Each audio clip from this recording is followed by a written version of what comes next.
Hello students,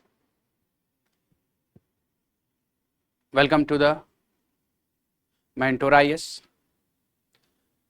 So, in the ongoing series of a center-state relations, so in this series we have discussed till the legislative power between the center and states. Now, moving further, studying the relations, distribution relations between center and states. So, the next distribution between center and state is accordingly with the executive power of center and states. So, as we know that executive is one of the organ of the government, similarly that of a legislative and judiciary. So, we have also seen that distribution of legislative power between center and states are based on two factors. One is territorial jurisdictions, that on the basis of the territory, and we have seen that Parliament has an extensive territorial jurisdictions, and also on the basis of subject matter discussions. On the basis of subject, they have their different jurisdictions. So, on the same line, the executive power between the two can be studied accordingly on the distribution of executive power between center and states. So, this executive power, discussion of this executive power between center and states, we have to study on the two line, that is on the basis of list subject matter, list 1 and 2, that is where the Parliament and the state legislature having an independent authority to legislate on those subject matter which falls under list 1 for the Parliament and list 2 for the state legislature. And on the another line, that is also on the list, that is concurrent list, right.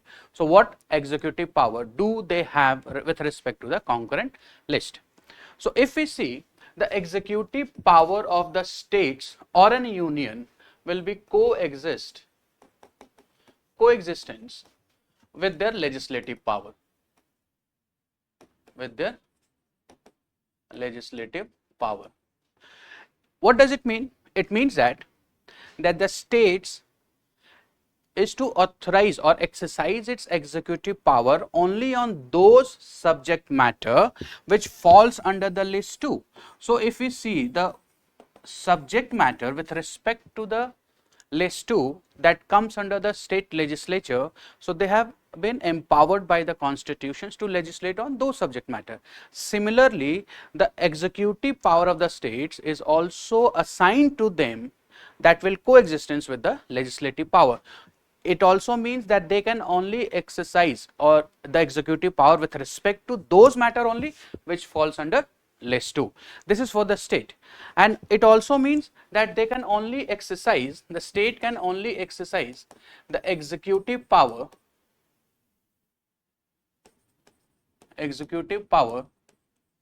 first the list 2 subject matter plus only for their own territory. Clear?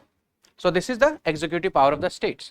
Now, when we talk about the executive power of the union, so executive power of the union similarly to that of the state only for the subject matter which enumerated under list 1. So, they have an exclusive jurisdictions of executive power. The union can exercise its executive powers with respect to the list 1 plus to implement the executive power with respect to any treaty signed or agreement made, because we have seen that it is an union which has a power to legislate on those subject matter even if it falls under the state list, if any treaty has been concluded between India and the foreign nations, right. And the core line of the executive power is that executive power lies similarly or within the vicinity of legislative power, coextensive with the legislative power. Clear? So in this context of executive power, state is going to exercise its executive power. State is going to exercise its executive power only for the matter under list 2nd of the 7th schedule, that depends on the subject matter, and only for its own territory. And we have seen that the state have an territorial foundations while legislating the laws. Clear? So this is for the states. Now if we see the executive power with respect to the parliament or union, so union have executive power with respect to list 1st of the 7th schedule, and plus union shall exercise or having an exclusive executive power with respect to those matter which can be legislated to implement treaty or any agreement made between India and the foreign states. So this is all these, so we can say that the executive power of the states or union lies on the similar line as of their legislative power. This is in the respect of list 1st and 2nd. Clear? Now if we move to the next, that is in the concurrent sphere. If we talk about in the concurrent sphere, so in the concurrent sphere, the executive power originally or ordinarily, we can say that ordinarily lies with the states. So it is an state who exercise its executive power on those matter which falls under the concurrent list, though we know that the both union and states both have a power to legislate on the subject matter which falls on a concurrent list, but the executive power ordinarily lies with the states. There is a conditions. Now there is some limitations on the exercise of executive power of states with respect to the concurrent list, right?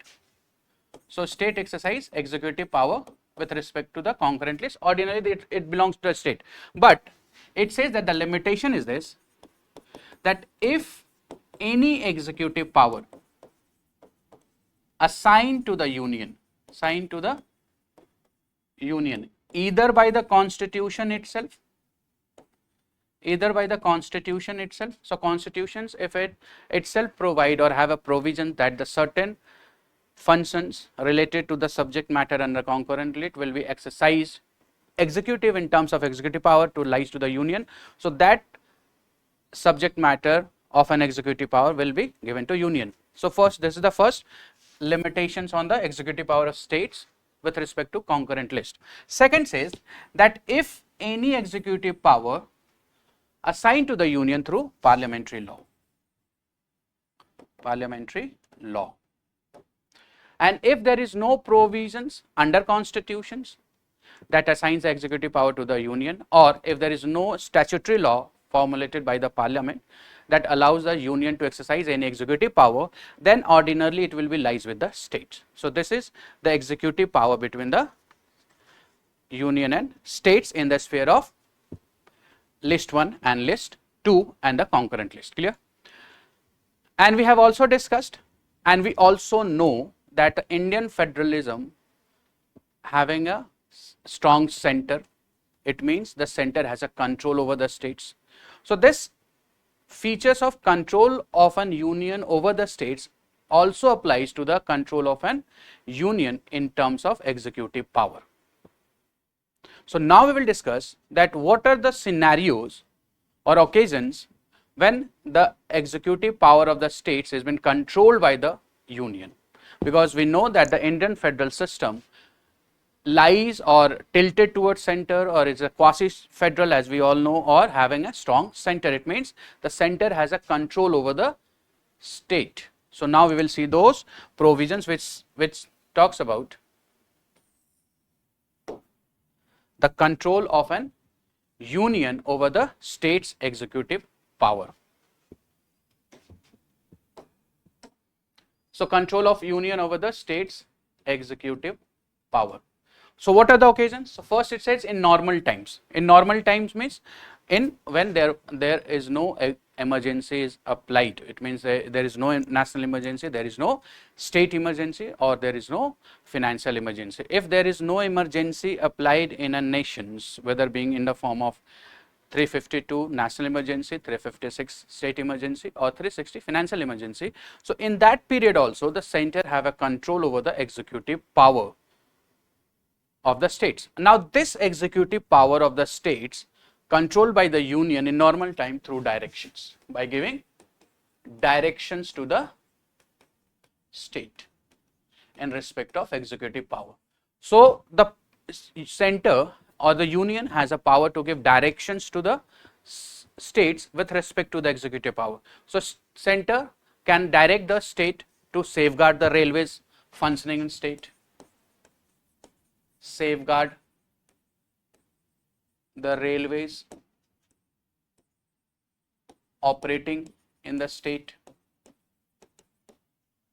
and we know railway is a state subject, sorry, it's a union subject, but its maintenance, safeguarding is all lies in the state responsibilities. So the direction is given by the center to safeguard that. It also provided directions to ensure the development of Hindi language. So the union can direct the state to make some provisions which ensures the development of Hindi language. It also direct the state to comply with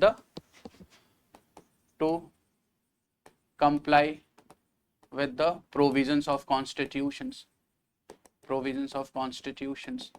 and there are so on many directions which is to be given by the center to the states.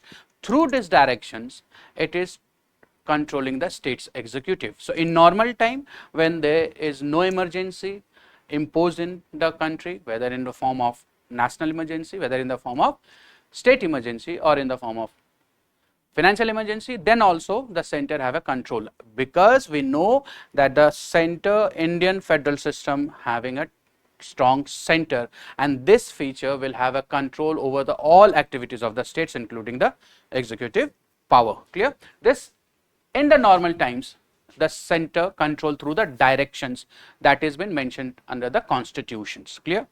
So this is the first how the center controls the state's executive.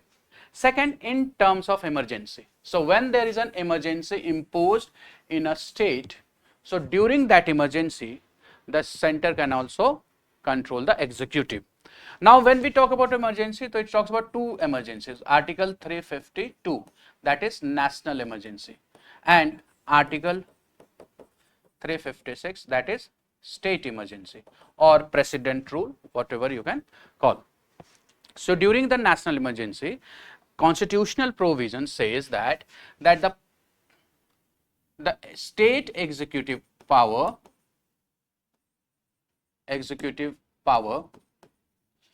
exercised by union executive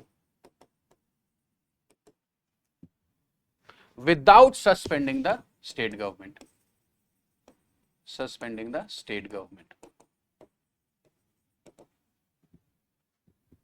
So the executive power of the states during national emergency will transfer to the union executive. So all the functions related to exercising of executive power in the states in the time of emergency, national emergency, will be performed by the union. So all the directions, everything will be given by the union to the state executive or functionaries or officers for the performance of executive power, right, during the national emergency.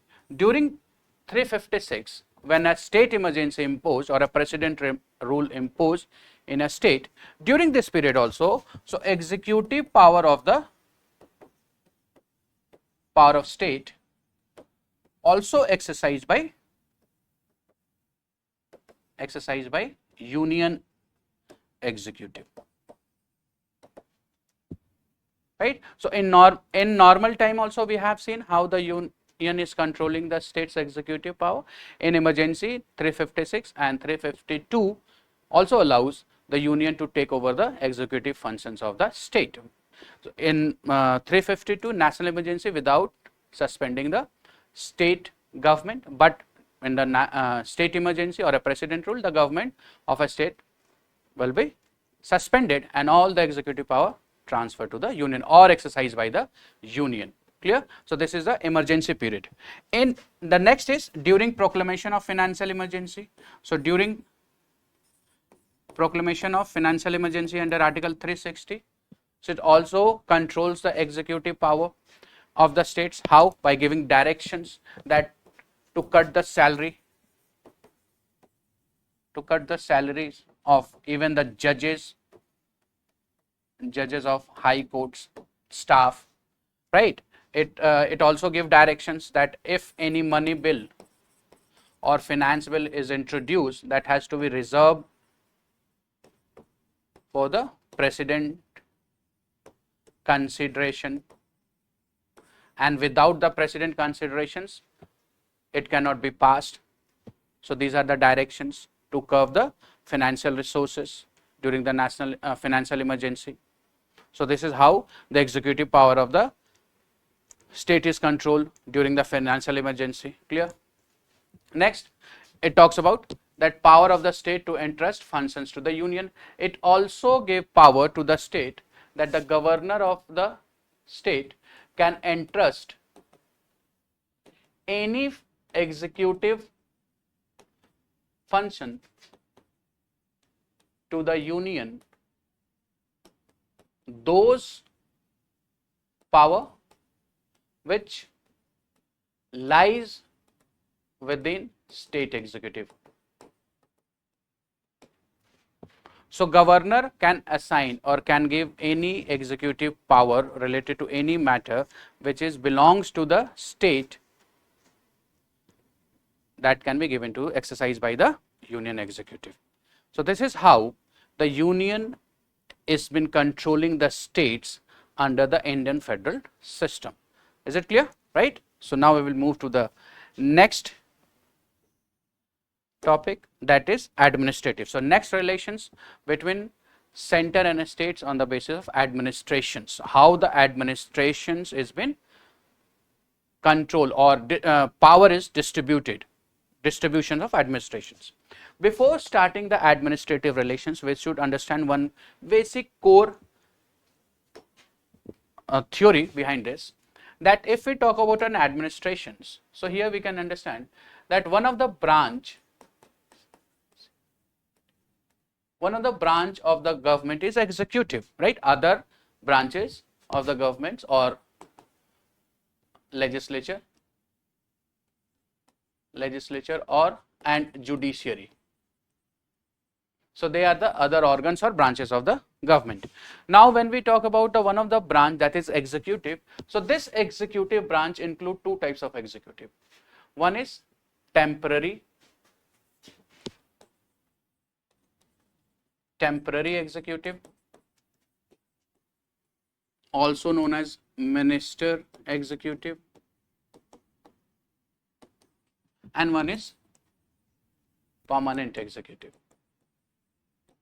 So this permanent executive is been held by civil servants.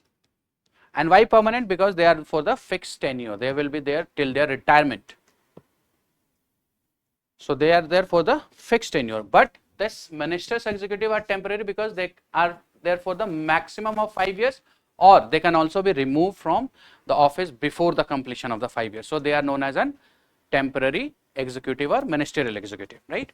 Now the administrative part. So we have discussed executive distributions between the center and state with respect to the ministerial executive, that is governor, council of ministers or president executive functions. Now when we are going to discuss the administrative distribution, that is based on the permanent executive, that is civil servants. How the civil servants or permanent executive, the function is distributed among both the center and states. Now it's clear that difference between the administrative distributions and executive distributions, right? Now we will see the administrative distributions. So this administrative distributions between the center and states relations has been divided or can comes under different dimensions. The first dimension is directions to the state governments. So directions given by the union to the state government. Second, delegations of union functions. The union will delegate its own functions to the state, can delegate to its administrative. Third, all India services. So through all India services, it controls or it administers the center. This can also be said that through all India services, through directions or through delegations, it controls the state administrative also. And the last is cooperative federalism. So through cooperative federalism, which is also under the administrative distributions, we will discuss each of these separately. So let's start with the direction to the state by the union. So it governs through two articles, Article 256 and Article 257. Article 256 allows the two authority to give directions to the state. It says that executive power of state, if the state is functioning its executive power, should adhere to the rules of union. So while exercising the executive power, the state should have adherence, compliance, should follow the rules made by the union. Right? Yes or no? Clear? So this is how it talks about the executive power of the states when directed. And the second says that executive power of union is to direct the state. So 256 empowers the union for two functions, while that they can direct the state government, that while you are exercising your functions, executive functions, you have to adhere to the rules, regulations formulated by the union. Second, it also empowers the union to legislate or to give direction to the state. That is 256 talks about. Now if you see that 257, Article 257 talks about, so it gave power to the state executive. State executive, that state executive has to function according to the constitutions,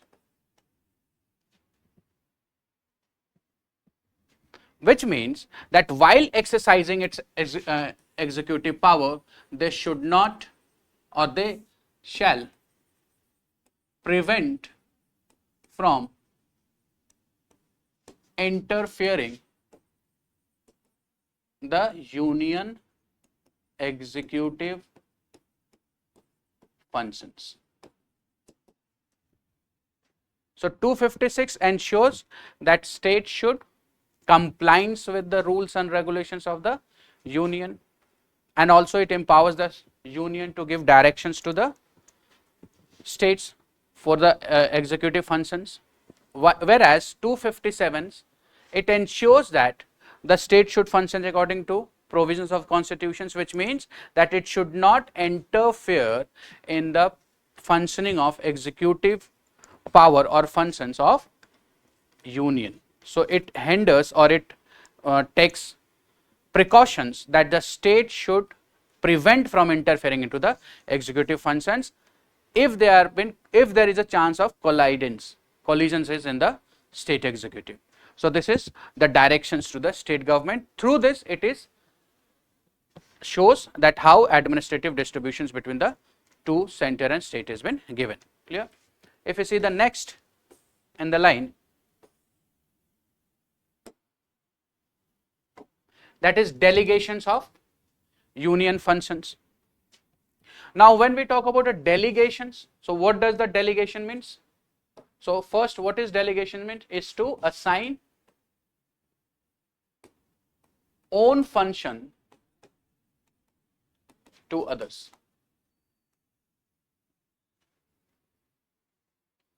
So delegations, when the union or states provides its own functions, which is to be given, that the function is to be performed by the union or states, they have a power or they have a constitutional provision that they can assign to the state or union respectively.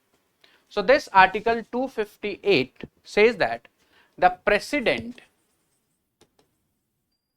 after consulting the state government can assign or can delegate any functions which is to be performed by union. So 258 empowers the president that after consulting the state government, and if the state government is given its concurrent, so it will assign the or delegates its functions, which is suppose that union has to perform, so that function is to be delegated to the state government. Clear? This is the first provisions of 258. Second says that parliament may use the state executive to perform its functions.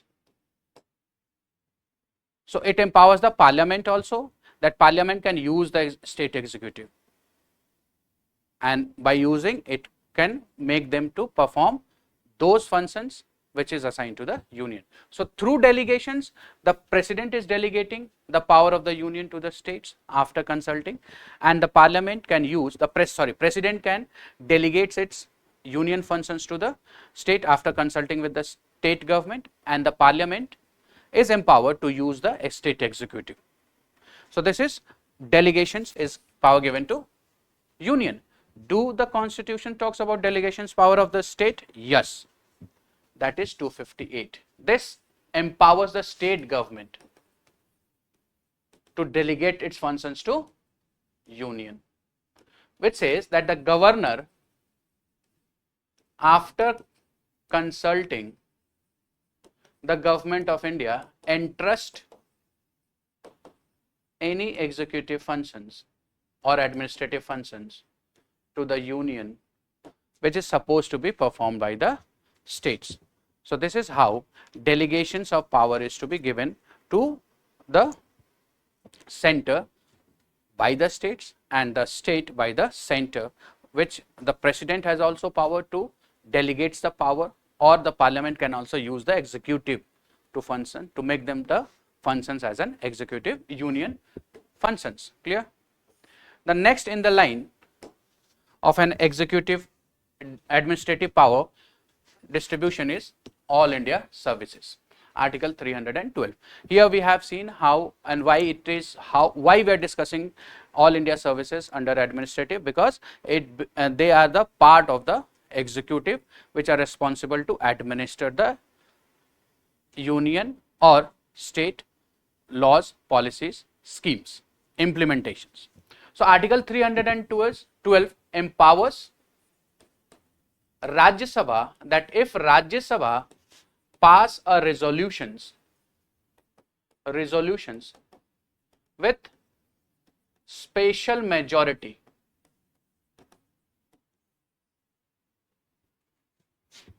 right, then through this the parliament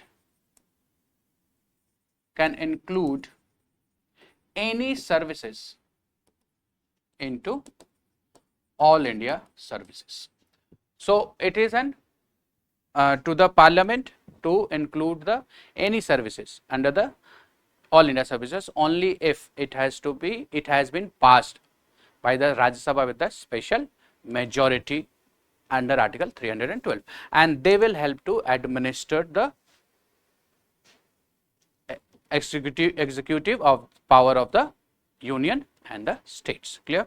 Now, we have seen that the direction is given to the states by the center, right? Now, this is the theoretical part. It talks about theoretical. The direction, it is constitutional that the center can direct the state related to the functioning that they have to be performed within the vicinity or provisions of the constitution. They have to functions for the promotions of the Hindi language. Certain examples I have given you, that they have to within the they have to adhere the rules made by the parliament or the union.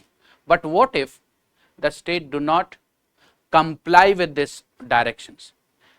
What will happen if the state deny to perform such duties? If the states deny to comply with the alliance, if the state deny to give the directions by the union, then so the constitution given itself a provisions that if the states denying to perform such functions which is which has been directed by the government, union government, so the union government has a power for the sanctions for enforcement of directions. So, initially the government can give them the directions and ask them to perform, but if the state not in a situations to perform or it denied the performance of the such directions, the union can put sanctions, and sanctions through Article 356, that is imposing precedent rule